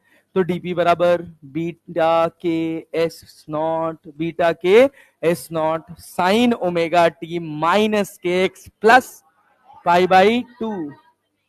तो कॉस था तो वही तो साइन बना ना, पाई बाई टू जुड़ा कि नहीं जुड़ा, जुड़ा। तो मतलब प्रेशर और डिस्प्लेसमेंट के बीच में कितने का फेज डिफरेंस, जब एक अपने मैक्सिमम पर होगा तो दूसरा अपने, अब मैक्सिमम और मिनिमम के बीच में कितना एंगल आता है, 90 डिग्री ना। समझे कि नहीं? सोचो एसएचएम में शुरू किया था ना, देखो चलता रहेगा। कितना हो गया, पाई बाई टू, कितने का आ गया। फिर हमने कहा डेंसिटी देख लेते हैं, क्या देख लेते हैं, डेंसिटी। डेंसिटी क्या हो गया, मास अपॉन वॉल्यूम। तो अपने को चेंज इन डेंसिटी चाहिए था कंप्रेशन और रेयर फ्रैक्शन के बीच में। मेगा डिफरेंशिएट करो, इस हिस्से का मास था m और वॉल्यूम था v, था ना। तो भाई अगर एक्सपेंशन हुआ तो डेंसिटी घटी और कंप्रेशन हुआ तो डेंसिटी बढ़ी। अरे क्लियर है ना? तो डी रो बराबर हमारे पास क्या आया, m बाई वी, इसको हमने डिफरेंशिएट किया, minus of m by v square into dv. m by v को हमने क्या लिख दिया, रो नॉट। और क्या बचा, dv बाई वी। तो dv बाई वी को अपन क्या लिख सकते हैं, minus of rho not ds by dx, क्योंकि dv will be equal to a into ds और v will be equal to a into dx। यहां से आपको डेंसिटी मिल गया एज इट इज। तो क्या देखने को मिला कि डेंसिटी और प्रेशर दोनों डिस्प्लेसमेंट और इनके बीच में, इन दोनों के बीच में कितने का फेज डिफरेंस है, पाई बाई टू का। तो इससे हमने क्या कंक्लूजन विड्रॉ किया कि जब डिस्प्लेसमेंट मैक्सिमम तो प्रेशर डेंसिटी मिनिमम। समझे ना? मैक्सिमम डिस्प्लेसमेंट कहां होगा, रेयर फ्रैक्शन, जब this piston will be at its left extreme. समझे कि नहीं समझे, पल्ले पड़ा, पक्का जी? यस। अच्छा बहुत बढ़िया, गुड जॉब। प्रेशर मिनिमम होगा जब डिस्प्लेसमेंट, डेंसिटी भी मिनिमम होगी जब डिस्प्लेसमेंट मैक्सिमम। जब प्रेशर मिनिमम होगा तो डेंसिटी भी मिनिमम। अरे क्लियर है ना? और जब प्रेशर मैक्सिमम होगा तो डेंसिटी भी मैक्सिमम। आया? जब साउंड किसी मीडियम में चलता है, क्या भाई, जब साउंड किसी मीडियम में चलता है तो भाई सॉलिड्स की तो बात खत्म है कि ये किसके है, वाई बाई रो। वाई को क्या बोलते हैं, यंग्स मॉडुलस। वाई को क्या बोलते हैं भाई साहब, यंग्स मॉडुलस, यंग्स मॉड्यूलस। अरे क्लियर है ना, हो क्लियर है ना। तो उसके बाद बात आती है फ्लूइड्स में। फ्लूइड्स में क्या आ जाता है, बल्क मॉड्यूलस। तो V बराबर क्या हो गया, बी बाई रो। V बराबर बी बाई रो। अच्छा, जब इसकी बात करते हो तो टेम्परेचर क्या है, कांस्टेंट। प्रोसेस कैसा है, आइसोथर्मल। पीवी बराबर कांस्टेंट। ऐसा किसने कहा था, न्यूटन ने। किसने कहा था, न्यूटन ने। क्या लाप्लास ने फिर करेक्ट किया था, क्या करेक्ट किया था कि प्रोसेस कैसा है, एडिया इंस्टेंटेनियस हीट एक्सचेंज संभव, isothermal process is not an instantaneous process. अरे बात समझे ना, it is a slow process. अरे पक्का है ना, इंस्टेंटेनियस का मतलब खट से हीट निकली, खट से हीट आ गई। क्या इतनी तेज कूलिंग हो सकती है, नहीं। इतनी तेज हीटिंग हो सकती है, नहीं। तो इंस्टेंटेनियस प्रोसेस नहीं है। अरे क्लियर है ना। तो इस वजह से क्या कहा गया, एडियाबेटिक। और एडियाबेटिक कहने के पीछे एक दूसरा और कारण था कि जो साउंड हमने प्रोड्यूस कर दिया वो कभी खत्म होता नहीं है, वो एनर्जी उसी कंप्रेशन और रेयर फ्रैक्शन में बंद कर रह जाती है। क्लियर है ना। तो एक जगह हमने लिखा पीवी बराबर कांस्टेंट, एक जगह लिखा पीवी की पावर गामा बराबर कांस्टेंट। तो जब हमने पीवी बराबर कांस्टेंट लिखा तो अपने को क्या मिला, p dv plus v dp बराबर 0। तो पी बराबर क्या मिल गया अपने को, बल्क मॉड्यूलस। तो वी बराबर हमने क्या लिख दिया, पी बाई रो। क्या लिखा, पी बाई रो। और जब लाप्लास करेक्शन की बात की तो लाप्लास ने क्या कहा कि पीवी की power gamma equals to constant. Differentiate किए तो गामा पी बराबर क्या मिला, बल्क मॉड्यूलस। क्लियर है ना। तो हमने कहा speed of sound will be equal to gamma p by रो।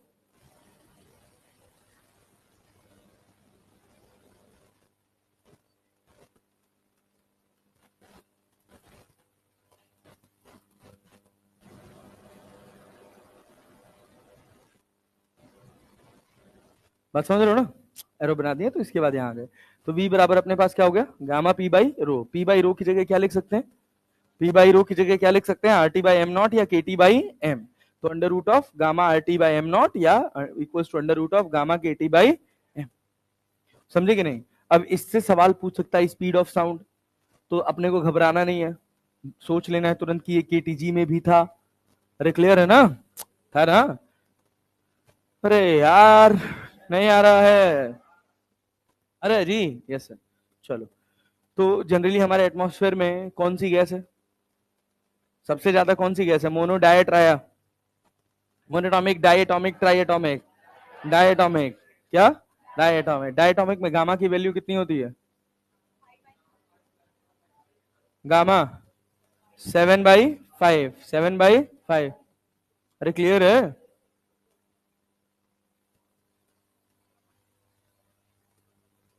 वही ना, बोलो हमको क्या करना है।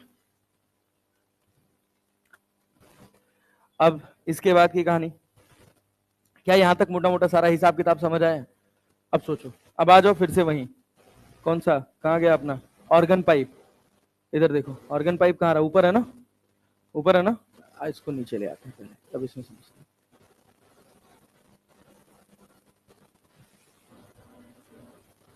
आगे देखो, अब यहां पर सुनो, कहानी सुनो। कहानी क्या है भाई, अच्छी कहानी है, सुंदर कहानी है, सुंदर कविता है।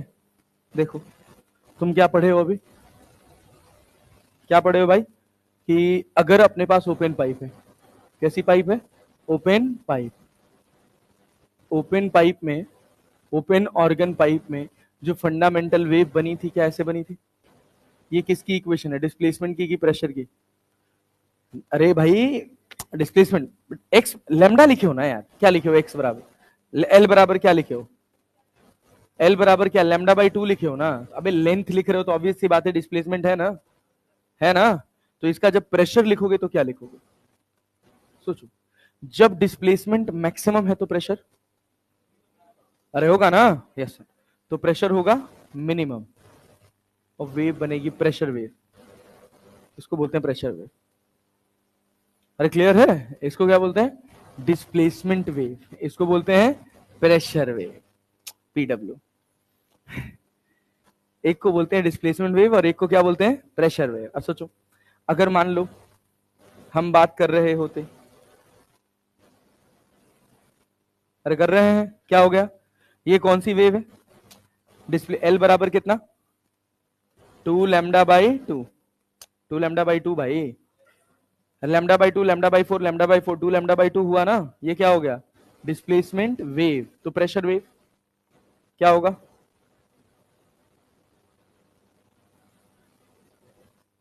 अरे यही बना ना, नहीं आया, अरे पहले एक डिब्बा था अब 2 डिब्बा आ गया ना। क्या डिस्प्लेसमेंट वेव और प्रेशर वेव बना पाओगे, बना पाओगे, आ रहा है। अब सोच, यहां देख, अगर अपन बात करें क्लोज्ड ऑर्गन पाइप, तो क्लोज्ड ऑर्गन पाइप में फंडामेंटल क्या ऐसे बनती है, डिस्प्लेसमेंट, अरे बनती है ना, डिस्प्लेसमेंट वेव। प्रेशर वेव कैसी बनेगी, प्रेशर वेव कैसी बनेगी, जहां ये मैक्सिमम है वहां क्या प्रेशर मिनिमम होगा, और जहां पे ये मिनिमम है क्या वहां पे प्रेशर मैक्सिमम होगा। यस सर, तो ये अपने पास कौन सी वेव हो गई, डिस्प्लेसमेंट, और ये कौन सी वेव हो गई, पीडब्ल्यू, प्रेशर वेव। ठीक है ना, समझ पाए कि नहीं, पाई बाई 2 का फेज डिफरेंस आ रहा है ना, क्यों आ रहा है पाई बाई 2 का फेज डिफरेंस, सर हमने तो याद कर लिया है, पाई बाई 2 का होता है जब क्या होगा, डिस्प्लेसमेंट होगा मैक्सिमम तो प्रेशर होगा मिनिमम। मैक्सिमा और मिनिमम, मिनिमम का मतलब माइनस पी नहीं होता क्योंकि प्रेशर एक स्केलर क्वांटिटी है, और बात समझे ना। तो मिनिमम प्रेशर कितना हो गया, 0, मैक्सिमम प्रेशर पी, तो 0 से लेके ए के बीच में कितना एंगल आता है, 90 डिग्री ना। अब ऐसे अपने को कभी भी प्रेशर वेव बनाना हो किसी भी डिस्प्लेसमेंट वेव का, तो क्या प्रेशर वेव बना सकते हैं, यहां कैसा बनेगा,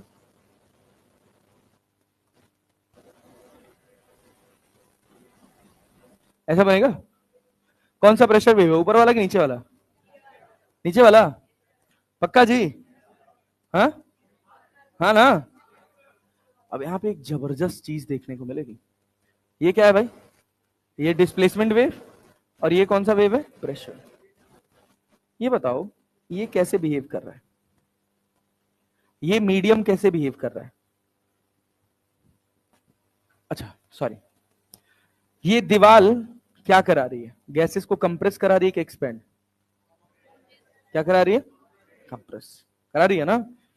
तो अगर कंप्रेशन हो रहा है तो जब यहां से वेव वापस आएगी तो क्या गई, कंप्रेशन गई, कंप्रेशन आई कि कंप्रेशन गई, रेयर फ्रैक्शन आई,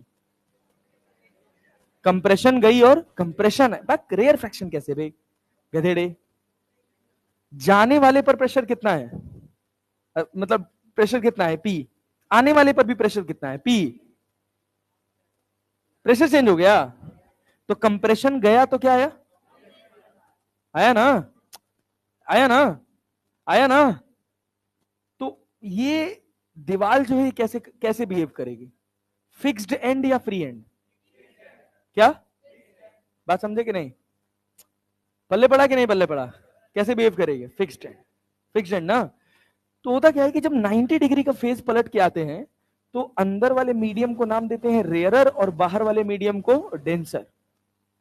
ये रेयरर है और ये क्या है, डेंसर, मतलब wall will behave like a denser medium. छोटे छोटे असर्शन रीजन के सवाल बनते हैं, ठीक है ना। यहां क्या होगा, wall will behave like rarer की डेंसर, लाइक डेंसर मीडियम,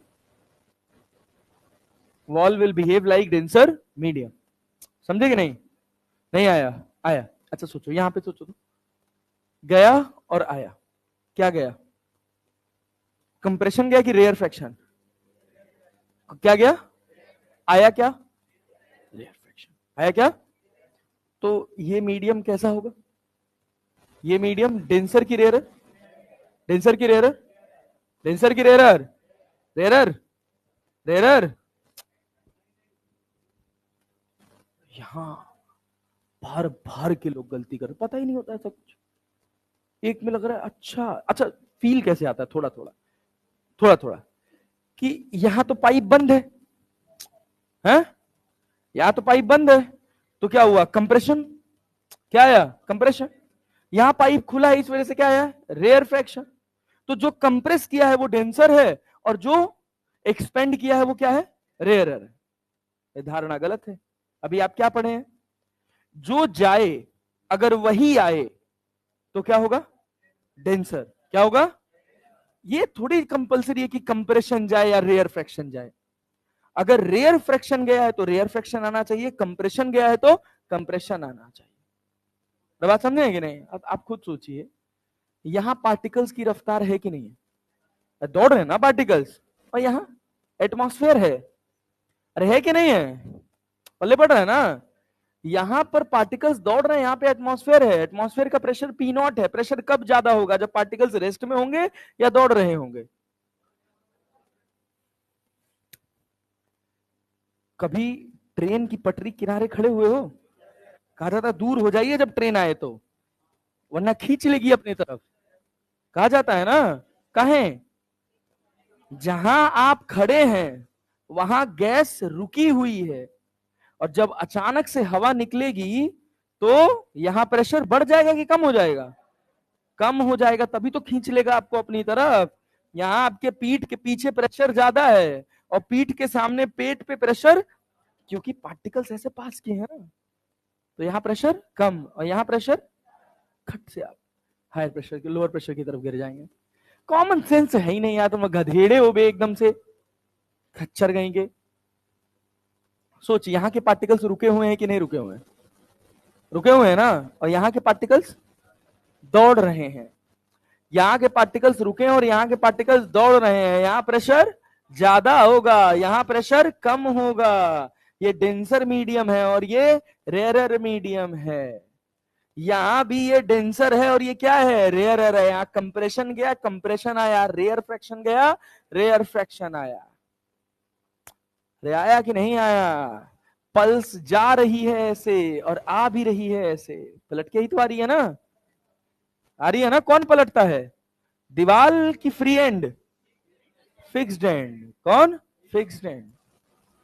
तो कंपेयर करते समय जब हम कंपेयर करते हैं उसको, क्लोज्ड ऑर्गन पाइप को, तो कैसे कंपेयर करते हैं? फिक्स्ड एंड से कि फ्री एंड से? सोच लो, सोच लो, फिक्स एंड से कि फ्री एंड से? फिक्स्ड एंड से।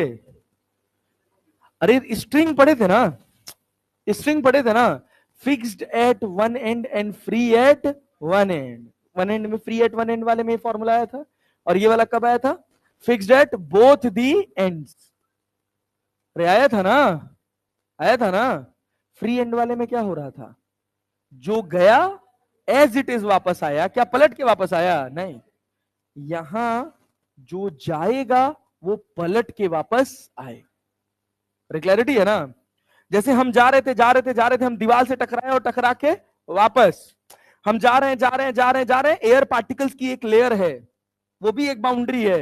हम टकराए और टकरा के वापस, दोनों में कितना समय बीता? 180 डिग्री।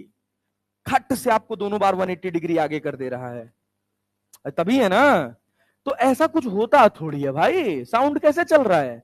कंप्रेशन और रेयर फ्रैक्शन में। ये तो हमने दिखाया कि गया क्या? Rarefaction. आया क्या? क्या फेस पलट क्या है? सो जब ये पल्स पॉजिटिव है तो जो तुझे मिली वो कौन सी है? नेगेटिव। आया कि नहीं आया? जो पल्स यहां गई है वो अगर पॉजिटिव है तो मिली कैसी? नेगेटिव। क्या पल्स दोनों में पलट के मिल रही है? तो दोनों मीडियम कैसा है? डेंसर। कैसा है? ये है फील, कॉन्सेप्चुअल फील। कंसेप्ट हमको समझ आना चाहिए, रटना नहीं है कि गई आई। ठीक है, जरूरी है, वो भी याद रहना भी जरूरी है, लेकिन समझ के याद रहना जरूरी है।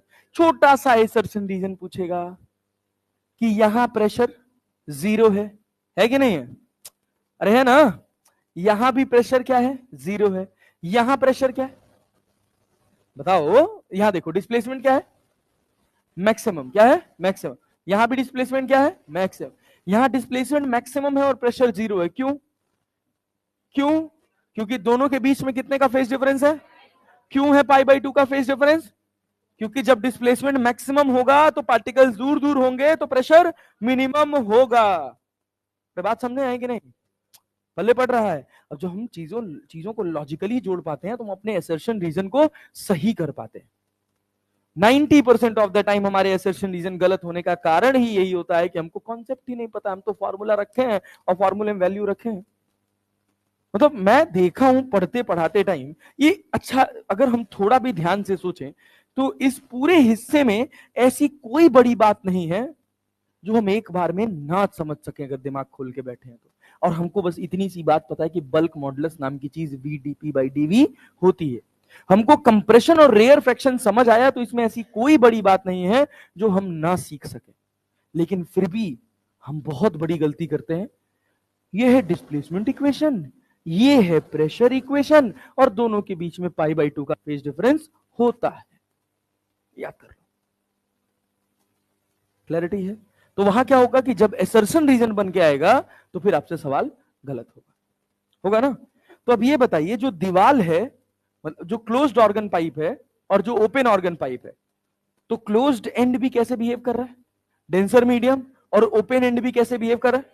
क्योंकि जो जा रहा है वही कितने फेज से? π/2 के फेज से पलटी मारा है, मारा है ना? इस तरह की कोई वेव होती है क्या साउंड में? साउंड वेव में इस तरह की कोई वेव होती है? ऐसी कोई वेव होती? वो तो कंप्रेशन रेयर फ्रैक्शन है ना। ये बस समझाने के लिए है कि जैसा गया उसमें 180 डिग्री लटक के वापस आया। अरे बात समझे ना? तो जो ट्रांसवर्स में ऐसे जाता है और 180 डिग्री लटकने के बाद ऐसे वापस आता है ना, आता है ना, तो ट्रांसवर्स का हमको फीलिंग थोड़ा रहता है रस्सी का, उसी के कंपेरेबल रेफरेंस के लिए इसको बनाया गया है। अरे बात समझे ना? पल्ले पड़ रहा है? Yes sir. तो ये हमारे पास बेसिक कहानी हो गई। ठीक, एक लेक्चर और लग जाएगा। अब अपने पास एक टॉपिक बचा है पढ़ने को, जिसको अपन बोलते हैं beats. Resonance tube, resonance tube पढ़ लिए थे कि नहीं? नहीं, रेजोनेंस ट्यूब और बीट्स बचे हैं, ये सब तो वही उसी का एप्लीकेशन है। तो कल इसको खत्म कर लेंगे, मतलब आधे घंटे का टॉपिक है, कल इसको खत्म करेंगे, इस पूरे चैप्टर की शॉर्ट नोट्स बनाएंगे, कल ढंग से पढ़ के आइएगा, ठीक है ना? जितना अभी तक वेव्स पढ़ा है उसको अच्छे से पढ़ के आइएगा। आज का लेक्चर इंपॉर्टेंट है, घर जाके एक बार जरूर रिव्यू कर लीजिएगा। क्लास खत्म होने के बाद एक बार पेन जरूर चला लीजिएगा। पूरे फिजिक्स का सबसे कठिन पार्ट है साउंड वेव्स, सबसे कठिन पार्ट।